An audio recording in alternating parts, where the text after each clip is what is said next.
Number 4 in figure 6.42 ये figure book में दी हुई है।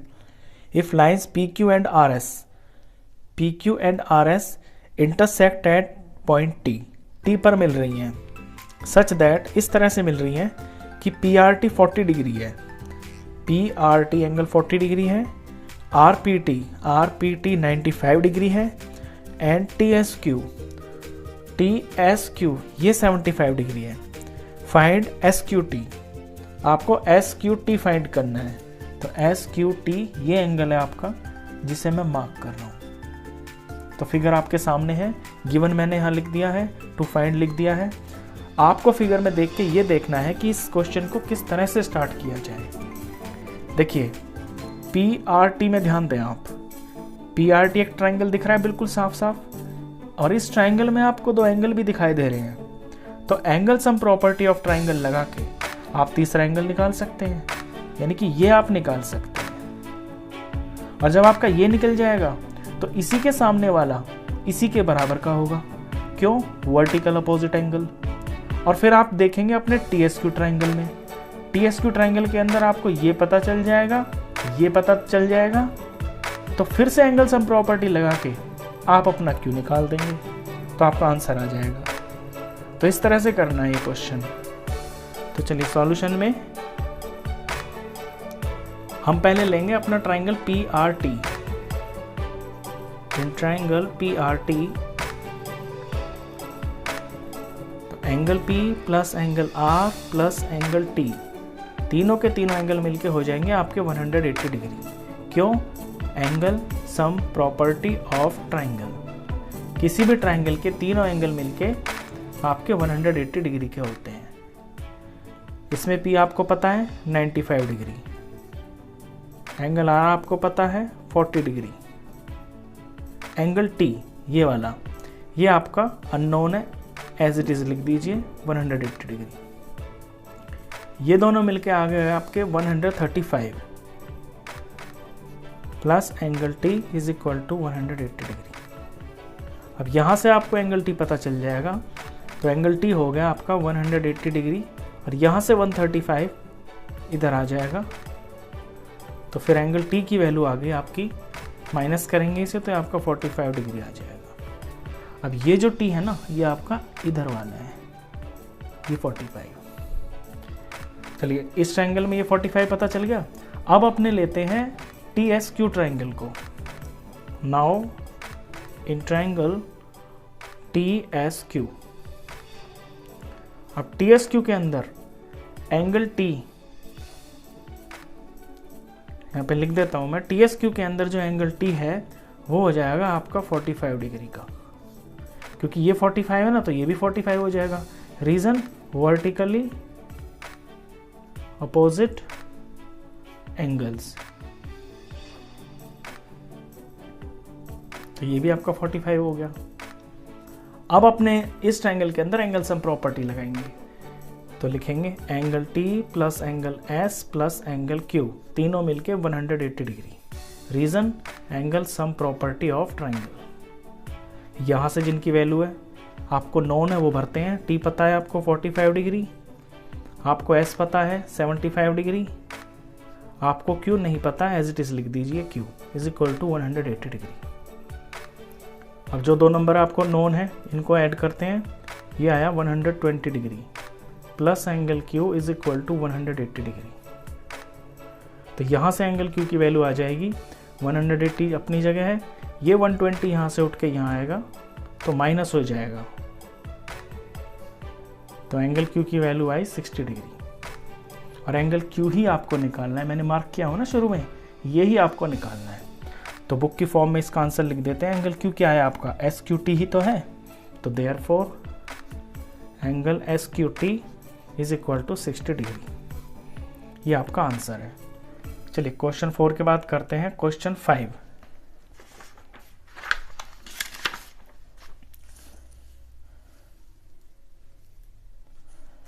क्वेश्चन 5 में ये फिगर दी हुई है आपको बुक में। क्वेश्चन 5 रीड करते हैं बुक से। इन फिगर 6.43, ये 6.43 फिगर है। P Q perpendicular to P S, ये जो पी क्यू है ये पी एस लाइन के ऊपर परपेंडिकुलर है और निशान भी लगाया हुआ है, देखिए ये रहा, ये परपेंडिकुलर का निशान होता है। परपेंडिकुलर की जो डिग्री होती है वो 90 डिग्री होती है, आप जानते हैं। तो यानी ये एंगल आपका 90 डिग्री है। P Q parallel to S R, और जो पी क्यू है ना ये एस आर इस लाइन के पैरेलल भी है। Angle S Q R, angle S Q R आपको दिया हुआ है 28 डिग्री। ये एंगल यहां से यहां तक का, ये इतना एंगल 28 डिग्री जितने को मैं मार्क कर रहा हूं, एस क्यू आर। फिर दिया है आपको Q R T is equal to 65। Q R T ये है बाहर वाला, क्यू आर टी, ये इतना एंगल 65 है। Then find the values of x and y. इसमें आपको एक्स और वाई दिख रहे हैं, यहाँ पे ये एक्स है, यहाँ पे ये वाई है, इन दोनों की आपको वैल्यू निकालनी है। तो चलिए इसे शुरू करते हैं। देखिए ये दिया हुआ है कि जो पी क्यू और एस आर है ये आपकी पैरेलल लाइन्स है। पैरेलल लाइन्स की प्रॉपर्टी आपको पता है, अगर ये दो पैरेलल लाइन्स है और इन्हें इस तरह से कोई ट्रांसवर्सल ऐसे काटती है तो फिर जो जेड जैसा बन जाता है अंदर के, ये चीज़, ये ऑल्टरनेट इंटीरियर एंगल्स बोले जाते हैं और ये आपस में बराबर होते हैं। अब इस फिगर पे आप ध्यान दीजिए, पी क्यू और एस आर आपकी पैरेलल लाइन्स है और ये जो क्यू आर लाइन है, ये क्यू आर इन दोनों पैरेलल लाइन्स को ऐसे काट रही है। तो बाहर तो बन गया ये वाला एंगल, इतना वाला, और अंदर बन गया आपका ये इतना वाला, बन गया ना जेड, ऐसे ऐसे ऐसे। तो ये जो दोनों एंगल हैं जितना मैंने मार्क किया है ये आपके ऑल्टरनेट इंटीरियर एंगल्स हैं और ये मेजर में बराबर होंगे। जब लाइंस पैरेलल होती हैं तो ये ऑल्टरनेट इंटीरियर एंगल्स बराबर होते हैं। तो ऐसे लिखेंगे, since P Q parallel to S R and transversal Q R cuts them at Q and R, कि PQ और SR पैरेलल हैं और QR ट्रांसवर्सल है जो उनको Q और R पे काट रही है। तो आपके दो एंगल बने, एक तो बना PQR, therefore angle PQR is equal to हो जाएगा एंगल QR, और यहाँ पे कुछ नाम है फिगर में, ये आपका T है, QRT, QRT के बराबर। अच्छा, अब जो PQR है देखिए आप, यहां से यहां तक है ना, PQR आपका है x और 28 का सम। तो PQR की जगह लिख लेंगे x प्लस 28 इज इक्वल टू QRT आपको 65 दिया हुआ है, ये 65 के बराबर। तो इक्वेशन बन गई आपकी, इक्वेशन बन गई तो यहां से x की वैल्यू आ जाएगी। तो x की वैल्यू आ गई 65 डिग्री, ये प्लस का 28 इधर जाके माइनस हो जाएगा। तो x की वैल्यू आ गई आपकी 65 में से 28 माइनस कर देंगे तो आपका 37 आ जाएगा, 37 डिग्री। तो x तो आपको पता चलेगा 37 है, इतना। अब एक चीज आ गई आपकी, अब आपको y भी निकालना है। अब y के लिए क्या स्ट्रेटेजी होगी, देखिए आप अपना ट्राइंगल देखिए PQS। PQS के अंदर आपको एंगल P पता है 90 डिग्री, क्योंकि ये परपेंडिकुलर है तो ये 90 डिग्री है। और अभी अभी आपको पता चला है इतना एंगल 37 है ट्राइंगल का, ये वाला अंदर, इसको हम Q बोलेंगे। ट्राइंगल के लिए ये एंगल Q की वैल्यू है 37 डिग्री, क्योंकि ट्राइंगल के लिए Q इतना है यहां तक का, और S की वैल्यू है इसमें y हमको निकल जाएगा। एंगल सम प्रॉपर्टी लगा के ट्राइंगल में दो एंगल पता है ना, तीसरा निकल जाएगा 180 से माइनस करके। तो अब लेंगे हम अपना ये वाला ट्राइंगल। तो नाउ इन ट्राइंगल PQS के अंदर angle P plus angle Q और प्लस एंगल S, ये तीनों मिलके हो जाएंगे आपके 180 डिग्री। क्यों? Bye angle sum property of triangle. अच्छा, P की वैल्यू आपको पता है 90 डिग्री, वैल्यू भर लेते हैं। Q, ट्राइंगल के लिए Q की वैल्यू 37 डिग्री, और एंगल S क्या है, y है ना, तो यहाँ पे y लिख लेते हैं इज इक्वल टू 180 डिग्री। अब 90 और 37 का सम किया तो ये आया आपका 127 और plus y is equal to 180। तो अब इस इक्वेशन में से आपकी y की वैल्यू निकल जाएगी। y को अकेला छोड़ लेंगे इस तरफ 180 डिग्री और ये 27 इधर आके माइनस हो जाएगा, -127। तो माइनस करके आपकी y की वैल्यू आ जाएगी। इसे माइनस करेंगे तो ये आपका 53 आ जाएगा। तो इस तरह से आपके x की वैल्यू तो आई 37 और y की वैल्यू आ गई आपकी 53। Question number 6, in figure 6.44 the sides QR of triangle PQR is produce to a point S। इस फिगर के अंदर ये ट्राइंगल PQR आपको दिया हुआ है, ये जो QR साइड है इसको S तक बढ़ा दिया। If the bisectors of angle PQR and PRS meet at point T, और जो बाइसेक्टर्स हैं PQR का बाइसेक्टर और PRS का बाइसेक्टर, ये बाइसेक्टर है, इसका बाइसेक्टर ये है, इस एंगल का बाइसेक्टर ये, और ये दोनों के दोनों आपके T पे मिल गए। देन प्रूव दैट, तो आपको प्रूव करना है एंगल QTR ये वाला angle is half of angle QPR, half of angle QPR इस वाले एंगल के। यानी सिंपल भाषा में अगर कहें तो इस फिगर के अकॉर्डिंग ये जो आपका एंगल T है ये आपको प्रूफ करना है P के हाफ का। ये मैंने गिवन लिख दिया है, टू प्रूव लिख दिया है। फिगर के अकॉर्डिंग आप यहाँ पे सिंपल जो ना T और P भी लिख सकते हैं क्योंकि ये बिल्कुल अलग अलग एंगल्स हैं। तो आपको जो T है ये P का हाफ प्रूफ करना है। और ये जो क्वेश्चन है ये आपका बहुत ज़्यादा इंपॉर्टेंट क्वेश्चन है। ये समझिए कि इस चैप्टर में से यही सबसे ज़्यादा इंपॉर्टेंट क्वेश्चन है जो एग्जाम्स में सबसे ज़्यादा बार आता है। तो इस क्वेश्चन की जो स्ट्रेटेजी होगी करने की वो ये होगी कि इस क्वेश्चन के अंदर आपको अपना एक्सटीरियर एंगल वाली प्रॉपर्टी लगानी है। देखिए एक्सटीरियर एंगल की प्रॉपर्टी ये होती है कि जब कोई ट्राइंगल होता है उसकी एक साइड को बढ़ा देते हैं तो ये जो बाहर का एंगल होता है इसे हम एक्सटीरियर एंगल बोलते हैं। ये आपका बराबर होता है अंदर के अपोजिट जो दो एंगल्स हैं उनके बराबर। फॉर एग्जांपल ये A और B है ना, इसको छोड़ देंगे इसके साथ वाले को, तो जो सामने वाले दो हैं ये मिलके इस बाहर वाले के बराबर हो जाते हैं एक्सटीरियर एंगल। इसका इसके अंदर यूज करना है, नंबर 1 बात ये। दूसरी बात ये है कि इस क्वेश्चन के अंदर आपको बारी बारी से दो ट्राइंगल लेने हैं। एक बार तो आपको PQR लेना है, PQR लेकर आपको TRS की वैल्यू निकालनी है, और फिर आपको अपना ये पतला वाला ट्राइंगल लेना है TQR, और फिर वहां से भी TRS की वैल्यू निकालनी है। जब दोनों TRS की वैल्यू निकाल लेंगे फिर आप उन वैल्यूज को इक्वेट कर देंगे, वहां से आपका आंसर आ जाएगा। तो चलिए शुरू करते हैं। पहले हमको लेना है ये अपना जो बड़ा वाला ट्राइंगल है ये PQR।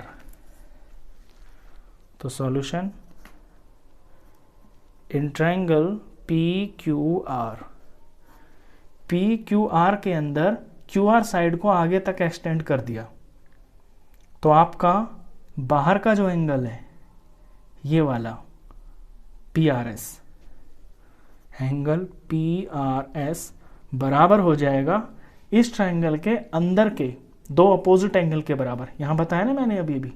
तो इसके साथ वाले को छोड़ दें तो अंदर के अपोजिट दो एंगल कौन से हैं? एक तो है आपका एंगल P और एक है आपका एंगल Q, ये सारा का सारा। तो angle P plus angle Q के बराबर है आपका ये बाहर का एंगल PRS। अच्छा, इसके बाद आपको अपनी तरफ से दोनों साइड हाफ से डिवाइड करना है, तो लिखेंगे dividing by 2 on both sides, मतलब कि अपनी इक्वेशन को आपको हाफ करना है। तो इसको हाफ किया तो हाफ एंगल PRS हो गया, और इनको भी जब हाफ करेंगे तो बारी बारी से ये भी हाफ हो जाएंगे इस तरह से। अच्छा, अब PRS जो है, PRS का जो बाइसेक्टर है वो है आपका RT। तो मैं हाफ ऑफ PRS को PRT भी लिख सकता हूं और TRS भी लिख सकता हूं, लेकिन क्वेश्चन में मेरे को TRS लेना है। मैंने बताया ना आपको शुरू में कि इस क्वेश्चन की स्ट्रेटेजी ही ये रहेगी कि आपको टीआरएस की वैल्यू निकालनी है बारी बारी से दोनों ट्राइंगल को लेके। तो लिखने को मैं पीआरएस का जो हाफ है वो मैं पीआरटी लिख सकता हूँ, लेकिन मुझे वो नहीं लेना, मुझे टीआरएस लेना है। तो इसको मैं एंगल टीआरएस लिख सकता हूँ, क्योंकि पीआरएस का हाफ टीआरएस है, ये बाइसेक्टर है। यहाँ पे ये जो हाफ ऑफ पी है इसका तो कुछ कर नहीं सकते, ये अकेला एंगल है, इसको आप ऐसे ही लिखिए हाफ ऑफ पी। लेकिन एंगल क्यू ये पूरा है ना आपका, ट्राइंगल के लिए तो ये पूरा है। अब एंगल क्यू का हाफ आप दो एंगल लिख सकते हैं, आप लिख सकते हैं पी क्यू टी, ये भी लिख सकते हैं, और आप टी क्यू आर भी लिख सकते हैं, ये वाला, इतना वाला। लेकिन इसके अंदर आप लिखेंगे T Q R. T Q R ही क्यों लिखेंगे ये भी मैं बता दूं, क्योंकि जो आपका ये पतला वाला ट्राइंगल है ना, इसके अंदर आपको फिर से ये एक्सटीरियर एंगल वाली प्रॉपर्टी लगानी है। तो आप यहाँ पे वही एंगल लें जो आपके पतले वाले ट्राइंगल के अंदर आ रहा है, तो आप लेंगे टी क्यू आर। तो हाफ ऑफ क्यू को आप टी क्यू आर लिखें, ये चीज, और इसे नंबर देंगे आप 1। तो इसमें देखा आपने कि पहला ट्राइंगल लेके पी क्यू आर को लेके आपने टी आर एस की वैल्यू निकाल दी। अब यही काम सेम टू सेम आप अपना ये वाला ट्राइंगल लेके करेंगे टी क्यू आर। तो अब लिखेंगे in triangle T Q R, T Q are के अंदर एक्सटीरियर एंगल जो है आपका वो है आपका सिर्फ टी आर एस। तो यहां तो direct angle T R S आ रहा है, क्योंकि इसके अंदर, इस एंगल के अंदर आपका जो एक्सटीरियर एंगल है वो टी आर एस है। तो अब टी आर एस की वैल्यू क्या हो जाएगी? टी आर एस की वैल्यू हो जाएगी इसके अपोजिट दो एंगल का सम, यानी कि एक तो टी क्यू आर ये वाला। अब मैं यहां पे क्यू नहीं लिखूंगा, वैसे लिख भी सकता हूं मैं क्यू, लेकिन यहाँ पे दो एंगल बन रहे हैं तो क्यों ना पूरा ही लिख लेते हैं टी क्यू आर। एक तो ये वाला एंगल प्लस और एक ये वाला एंगल, इसे मैं सिंपल टी लिख लेता हूं, एंगल टी।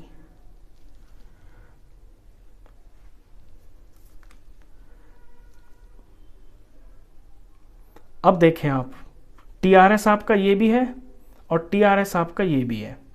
यहां कुछ नहीं करना आपको, बस इसका नंबर 2 डाल देना है। अब आपको अपने नंबर 1 और नंबर 2 को इक्वेट करना है, क्योंकि ये भी टीआरएस की वैल्यू है राइट साइड में और ये भी टीआरएस की वैल्यू है राइट साइड में। तो हम इन दोनों वैल्यूज को जो राइट साइड में है बराबर लिख सकते हैं, क्योंकि दोनों बराबर ही तो हैं, ये टीआरएस के बराबर है दोनों। तो देयरफॉर ऐसे लिखेंगे फ्रॉम 1 and 2, फर्स्ट में आपका half angle P plus angle T Q are, second में है आपका angle T Q are plus angle T. अब दोनों तरफ आपको कोई एक चीज सेम दिख रही होगी, टी क्यू आर। तो जब बीच में बराबर होता है और दोनों तरफ कोई सेम चीज होती है तो वो कट जाती है, आपस में कट गई। यहां क्या बचा आपका? हाफ ऑफ एंगल पी, और यहां क्या बचा आपका? Angle T. अब देखिए यही आपका रिजल्ट है, यही तो आपको निकालना था। आपको ये निकालना था कि जो टी है आपका ये पी का हाफ है, ये रहा, कि एंगल टी आपका हाफ ऑफ एंगल पी है। इसको पूरी फॉर्म में आप लिख दें जैसा पूरा एंगल लिखते हैं, रिजल्ट तो आपका आ गया। तो हाफ ऑफ एंगल पी को आप क्या लिख सकते हैं? ये पी है ना, इसे आप लिख सकते हैं क्यू पी आर। तो half of angle Q P R is equal to, और एंगल टी को क्या लिख सकते हैं? क्यू टी आर, जो बुक में लिखा हुआ है एंगल क्यू टी आर। और करके इसे बिल्कुल बुक की फॉर्म में लिख दीजिए, क्योंकि बुक में जो है क्यू टी आर लिखा हुआ है पहले। Q T R is equal to half of angle Q P R. तो रिजल्ट तो आपका यहीं पे आ गया था, बस ये तो आपने इनको थोड़ा इनकी फॉर्मिंग करी है। तो ये इसका आंसर है। तो ये वाला जो क्वेश्चन है ये आपका बहुत इंपॉर्टेंट है, और इसमें ज़्यादा कुछ करना है नहीं, आप समझ गए होंगे कि इसके अंदर कितने सिंपल स्टेप्स हैं। एक बार एक ट्रायंगल लेना है, TRS निकालना है, एक बार दूसरा लेना है, TRS निकालना है, दोनों के इक्वेट कर देना है। यहाँ से बस रिजल्ट ही बच जाएगा आपका।